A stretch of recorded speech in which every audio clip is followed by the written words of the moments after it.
with audiences or audience members and ask the question, how will climate change affect immigration? Good question. It'll affect immigration in a way that will tend towards more border crossing. And I think it's a great point that you raised, because we've heard a lot of talk, especially right when Trump came into the White House, regarding immigration and refugees in particular. And, we're already seeing massive amounts of environmental refugees. In fact, there's more environmental refugees today than there are than there are political refugees. 30 million people, I believe it is, per year, about a person every second getting displaced due to some environmental disaster, environment-related disaster, and that number is projected to grow to about, I think the number is 50 million people per year by 2050. It's incredibly important to recognize that the refugee crisis is one that is heavily immersed in climate change, and you can imagine the disruptions to agriculture and things that climate change will impact that are going to directly impact the tendency to cross borders. There's actually a strengthening of border control that's occurred over recent decades, not just in the Trump administration, but even going back earlier. And that's projected and will likely increase. This gets back to climate change being an environmental justice threat. It's going to be more difficult to probably get into the more developed Western nations as climate change continues to destabilize nations in more agricultural sectors and those economies that depend more heavily on climate sensitive economies. And I think it's something that conservatives should definitely take side of, because natural disasters, as I mentioned, national security, food security, these things all play directly into the tendency to cross borders, and we can expect to see greater numbers of refugees as we continue to see the climate crisis unfold. So just staying on that sort of train, how will climate change affect businesses? How will it affect the economy? This is something I hear talked about a lot. Yeah, so the business impacts are going to be variable, of course, depending on the industry you're talking about. There's real opportunity for businesses to grow under a climate mitigation, climate solutions path. We see a dramatic opportunity for more jobs if we pursue renewable energy in wind and solar and so on. And, the flip side is, with climate impacts, we have the potential to see very catastrophic economic impacts.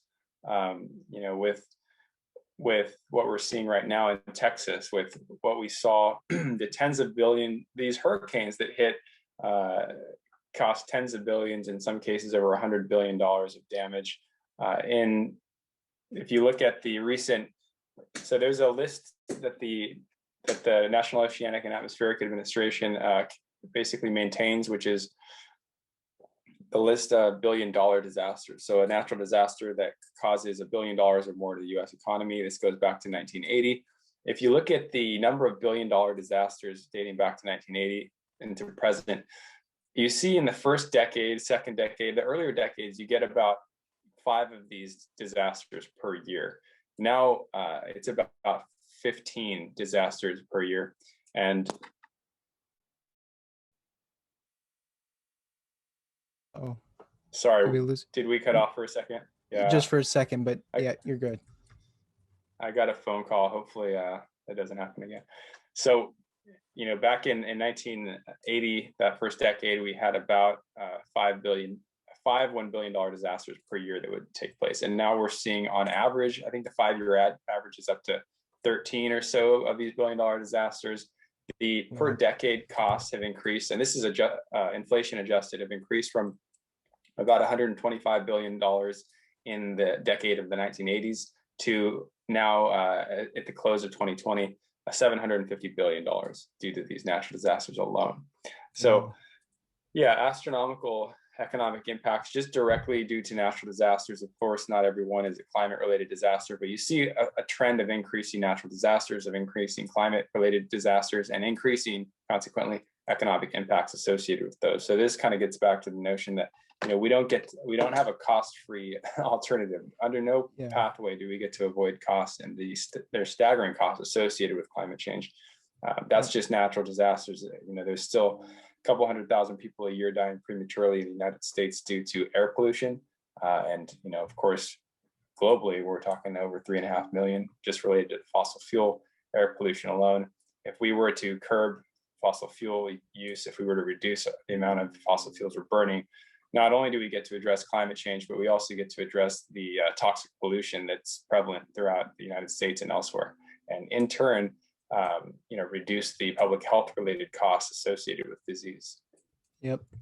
That was a great point. Yeah.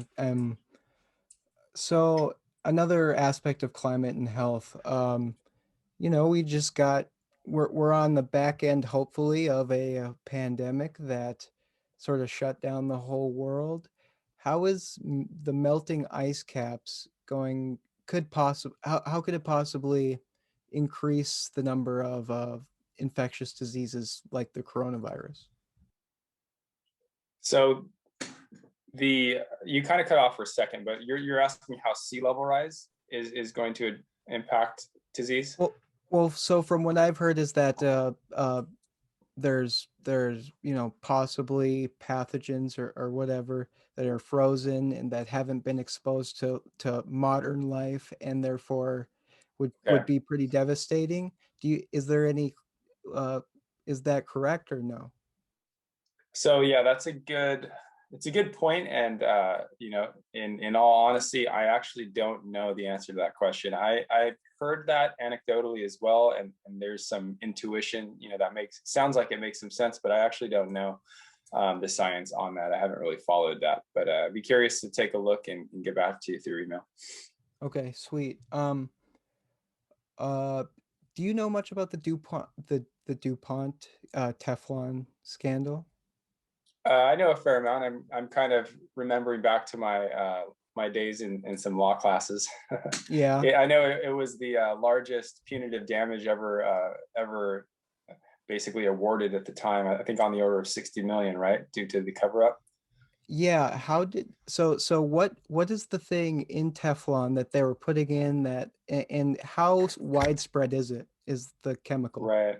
So if my memory serves me, they're referring to the perfluorinated compounds that are in the Teflon, and these are hydrophobic chemicals that are basically repel water. They're used very very prevalently, not only in Teflon, but different kinds of perfluorinated compounds are used to spray down couches and fabrics and things that are supposed to be stain resistant. So if you spill pizza on the couch, it'll be less likely to stain, and so on and so forth. So unfortunately, these compounds have become extremely prevalent in the environment, very widespread, virtually ubiquitous in the environment. So almost anywhere you measure, you're going to find these perfluorinated compounds. It's very similar to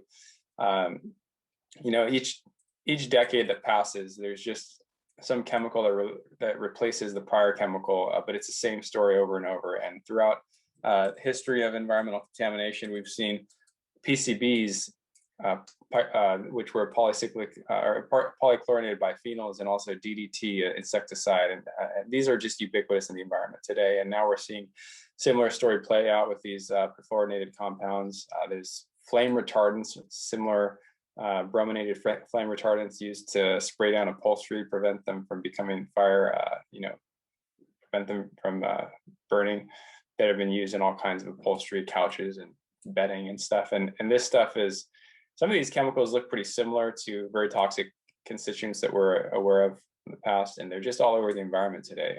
Phthalates are used in, all types of phthalates are used in all types of plastics. As you know, plastics are virtually everywhere in our environment today. So basically, we can measure phthalates now in the air.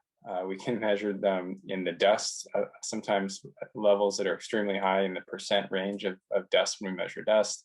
So Yeah, these hopefully I've answered some of your question about perfluorinated compounds, but also how this story is very similar and probably will continue in the shape of some other chemical down the road.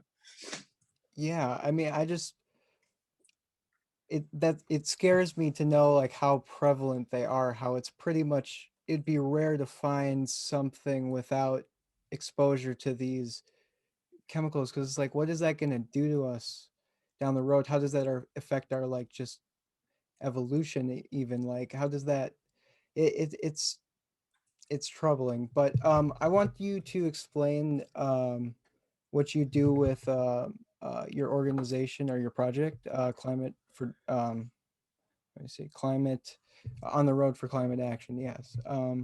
What is that Sure. about? Why'd you start it, and what's your goals with it? Sure. And one quick follow up to your prior comment.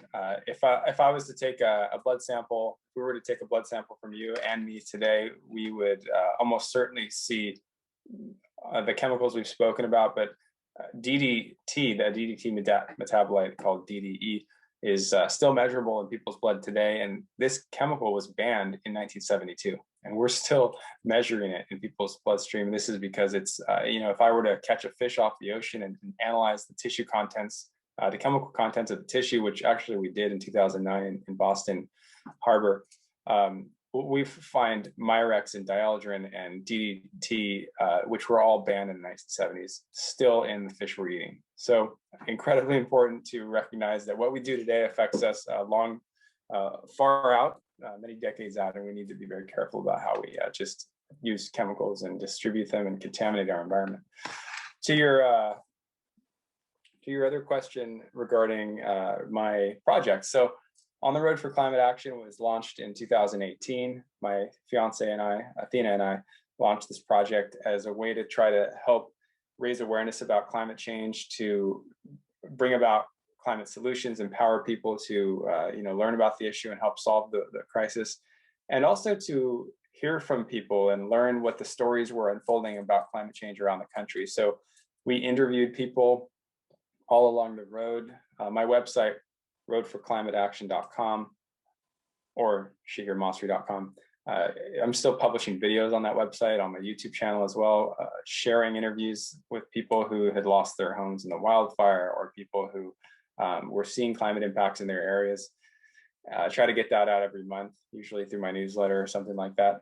And part of the purpose there is to connect people with the actual stories that are taking place in the country, not just graphs and parts per million and emissions, but the actual on the ground stories as it relates to climate change in people's lives. We surveyed over 500 people, results of which we just published a month or two ago, about climate change and climate change sentiment. We're trying to understand how people feel about the issue, how we can potentially move forward on the issue. So yeah, that was the whole impetus behind the Road for Climate Action. And interestingly, we launched phase 2 in 2019, going across about another 16 cities along the Pacific Northwest. And although 2020 has been in a lockdown, primarily, we're not on the road, but still very much on the road in many ways, because I give virtual presentations. When we were on the road, we gave about 60 or 70 presentations there across 42 different states, I think. Now I'm giving virtual presentations, not nearly as often, but every now and then. And having being on podcasts such as your own is also a great way to connect with people around the country. So that's On the Road for Climate Action in a nutshell. And again, a lot of that content is on my website. I want to ask you sort of what they can do to get involved in that, but I just wanted to shout out a couple organizations. The Sunrise Movement here in the United States is the youth climate strike all around the world. Obviously, that was going on, but the Sunrise Movement is very active. So if if they have a presence in your city, go join them. How can people get involved with your project? Are you just teaching? Do you do workshops? Do you do It's a good question. I have a variety of ways you can kind of stay in the loop, and then some ways you can contribute. And that includes basically, so first thing I would do is subscribe to my monthly newsletter. It's easy. I don't bother you more than once a month. And I basically give an update I'll publish this podcast whenever it's live, and I'll uh, keep people in the loop on this conversation. And I also share, a kind of summary of the month as it relates to my climate outreach and climate work and environmental issues in general. So that's one thing I would suggest doing. And then if you want to participate in any research activities or outreach activities, I'm sort of growing a body of people to help with that. I'm always working on both academic and outreach related projects having to do with climate change and the environment and chemical exposure. And, I also, you mentioned my book already, which is available on my website. And yeah, I think those are pretty useful ways to get in touch. I also have an Instagram. It's just Dr. Shahir Masri. That's the handle. And I'm trying to stay active and live on that, keep people in the loop, keep people thinking about the environment. Awesome. Before we go real quick, do you want to give us just a very quick synopsis of Beyond Debate Answers to 50 Misconceptions on Climate Change? Yeah, sure. And I also want to mention, you mentioned Sunrise Movement, which is a great organization to get involved with. There's also other groups, and I suggest just linking up with one of these, whether it's the Citizens Climate Lobby or Climate Reality Project. Basically, just get involved in any way you can. Many of these organizations are national at this point, and they have chapters all around the country in virtually every major city and more. So definitely seek them out, link up, whether it's on Instagram or in person or what have you. As for my book, so Beyond Debate, Answers to 50 Misconceptions on Climate Change was just one manifestation of my outreach efforts to reach people about climate change and raise awareness on the issue. There's been a lot of climate science type of books. There's been a lot of, political climate related books. This book is the only field guide to debunking climate misconceptions that I'm aware of that really is essentially a field guide, a resource guide. It's broken down into 50 chapters that are simple, easy to read chapters, each one debunking a different climate misconception. These are all things that you've probably heard about in your own life. So, if you're a person who's, uncle or cousin doesn't believe that we're in a climate crisis, this would definitely be a book that would help you to converse with that individual. I've written the book in a way that it's those individuals themselves could hopefully pick up and read without feeling threatened. There's some books that kind of talk down to people who don't subscribe to what they're saying, but I think it's important to kind of lower our guards and just kind of share information. Done that with this book. There's over 270 references. So I think that even if you're somebody who is well aware of climate change, is already believing we're in a crisis, you'll still learn something from this book. I even learned some stuff as I was doing the research for this book. So I think it's a book that can reach a wide array of audiences. It's not very technical, and each chapter can be read out of order. So there's no particular order. You can kind of pick it up and flip through it, much like any other field guide. Awesome. I'm gonna have to buy that book and read it, because one thing that Ben Burgess, who's a definitely an influence on the show, he's a logic and philosophy professor, and he talks about how it's so important to give an argument and to do it right, um, and to debunk incorrect arguments with logic and with that's uh, um, that sort of strategical logic, I guess. But and your book seems to be like the climate version of that, from what you're Yeah, describing. yeah, I think so. That was definitely a prime intention. And I should also mention, I appreciate your interest in wanting to pick up the book for yourself and listeners. I suggest and hope that people will go to my website first. So this is a way where you can pick up my book in a way that supports my cause, essentially, as opposed to Amazon. So I always recommend people to visit my website to pick up the book. And the other advantage to that is I can actually autograph the copy if that's of interest. So again, that's my website, shahirmasri.com, or roadforclimateaction.com. I'm going to take it a couple steps further and just say you should never shop on Amazon for any reason. But no, but Yeah, but thank you so much for doing this. I hope to have you back very soon, and talk more about different aspects of the climate. And I want to read your book, and then I want to also to do like a sort of talk about all these different misconceptions, how they get started, and how we debunk them. So um, we'll be in touch, and thank you so much for coming on. Sounds good, and I'd be happy to do that interview down the road. Thanks for having me on. Thanks for what you're doing. This outreach is exactly the kind that needs to take place. So thanks for your efforts as well.